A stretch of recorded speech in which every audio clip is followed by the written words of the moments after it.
Ya, bismillahirrahmanirrahim. Assalamualaikum warahmatullahi wabarakatuh. Waalaikumsalam warahmatullahi wabarakatuh. Di sini saya akan mempresentasikan hasil tugas kami. Kami dari kelompok 3 ingin mempresentasikan. Dari kelompok 3 ini ada saudara Adam Dava, ada Rafli Adi Pratama, ada Muhammad Renda Dwi Putra, dan Kevin Octavian Dito. Langsung saja tanpa ngulur waktu panjang, bisa dimulai dari saudara Adam Dava. Ya, saudara Adam Dava, bisa dimulai.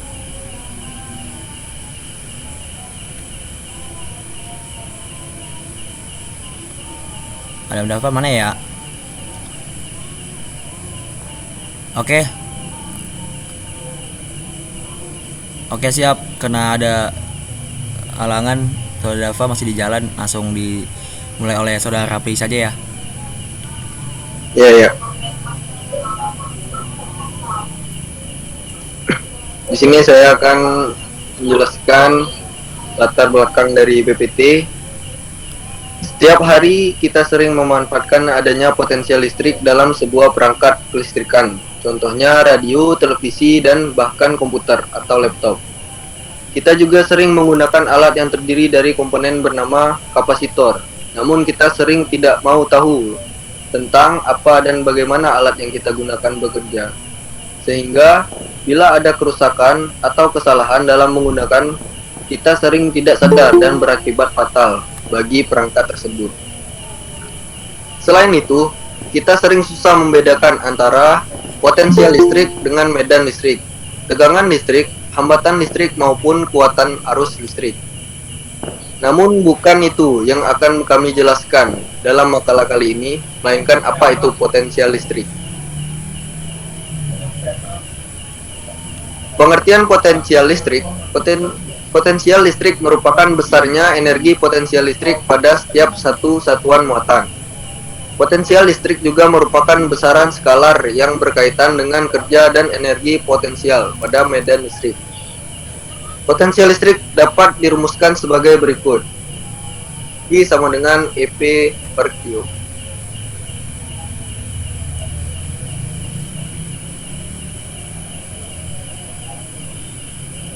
Karena potensial listrik adalah energi potensial elektrostatik per satuan muatan, maka satuan SI untuk beda potensial adalah Joule per Coulomb atau volt.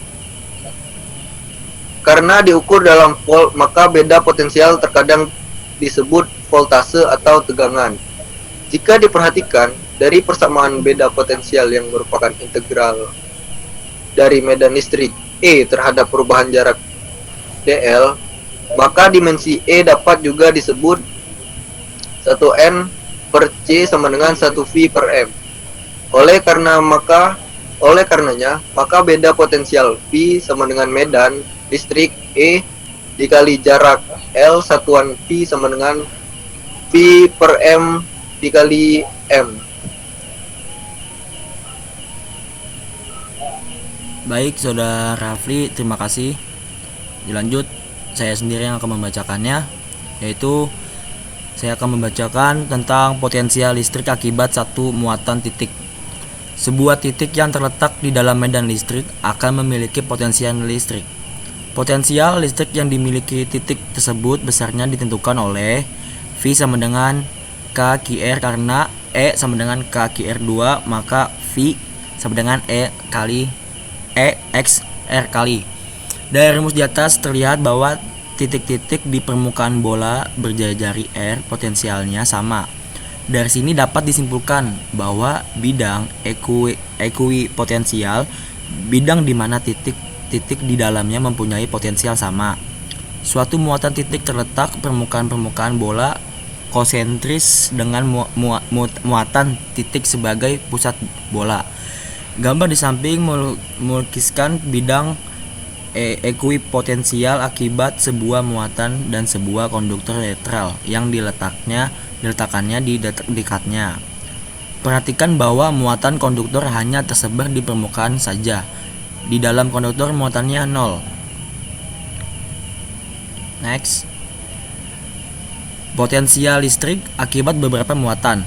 Apabila terdapat beberapa muatan listrik, maka potensial listrik pada suatu titik merupakan jumlah aljabar potensial terhadap tiap-tiap muatan.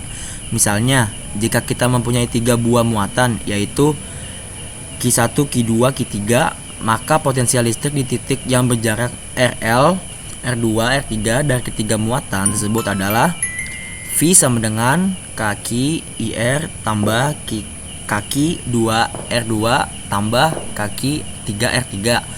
Potensial listrik akibat beberapa muatan. Potensial listrik pada dua keping sejajar.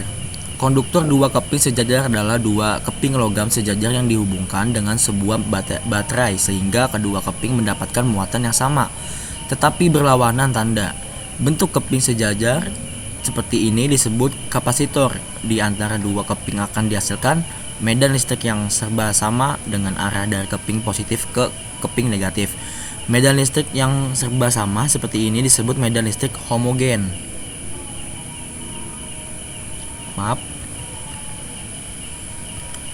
Yang keempat, potensial listrik oleh muatan.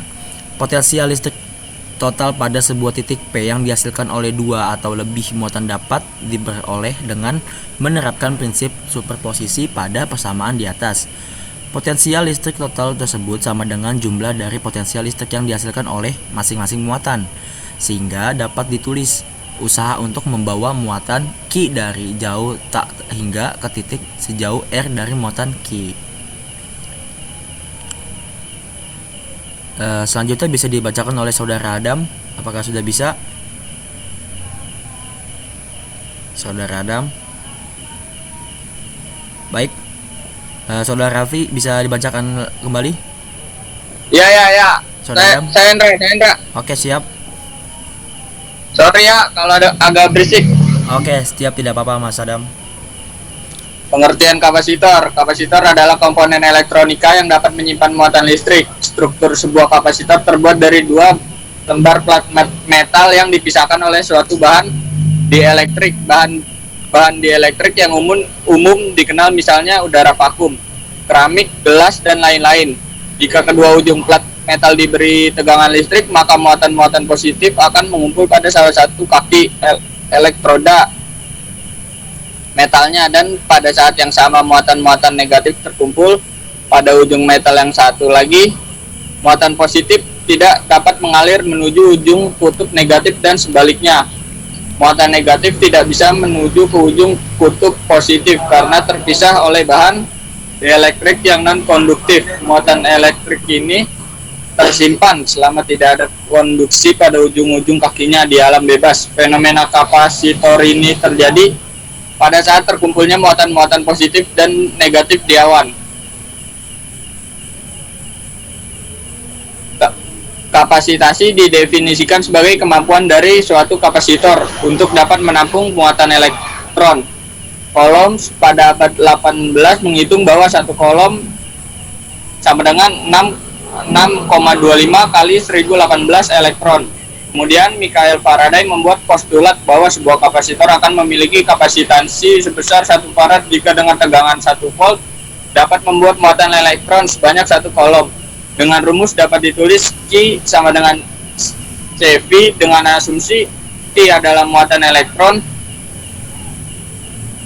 C adalah nilai kapasitansi dalam farad, B adalah tinggi tegangan dalam volt.